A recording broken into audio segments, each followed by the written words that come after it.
Yeah, certainly. I'm reminded of a very small business actually, and I'd be interested in your take on it, where they were two families, two husbands and wives, with their respective children, and the two men decided to go into business with each other.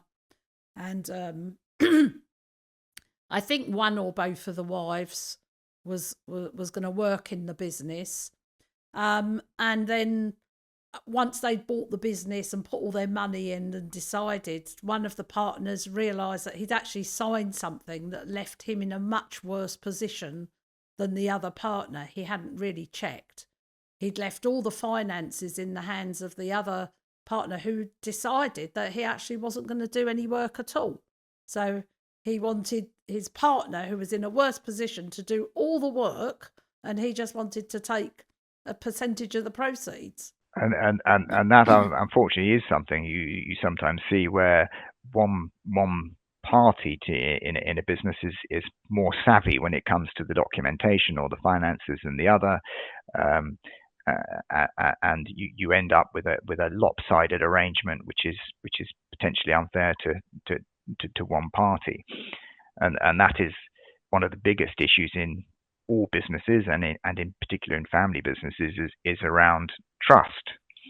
And uh, in the scenario you described, obviously there was a degree of trust there. The person who ended up in the adverse situation trusted the other that his Mm. position would be looked after, and that breach of trust is undoubtedly a source of really, really deep conflict and deep disputes if somebody feels that their trust has been breached in that way.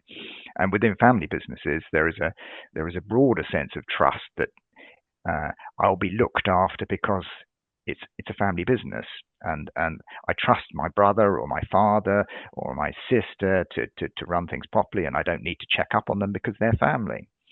And then you find that they've been taking decisions without reference to people, or they find they've been helping themselves to money out of the business, overpaying salary, paying themselves they shouldn't be paying their home expenses out of the business, all these sort of things you'll sort of see. And that has breached the trust of the others in the family in particular. And that's when disputes can really blow up, and they can be very, very hard to then steer back onto a course where you can resolve those disputes, because there's so much emotion flowing around because of that breach of trust.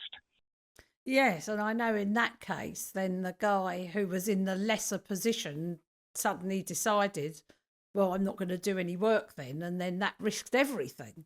And it was really interesting to help this family and the other family to walk through the mistakes they'd made, and actually to start saying, it's one thing to say, well, I trusted you, and then it's another thing to say, well, at what point did you not take responsibility, because you're dealing in really serious stuff here.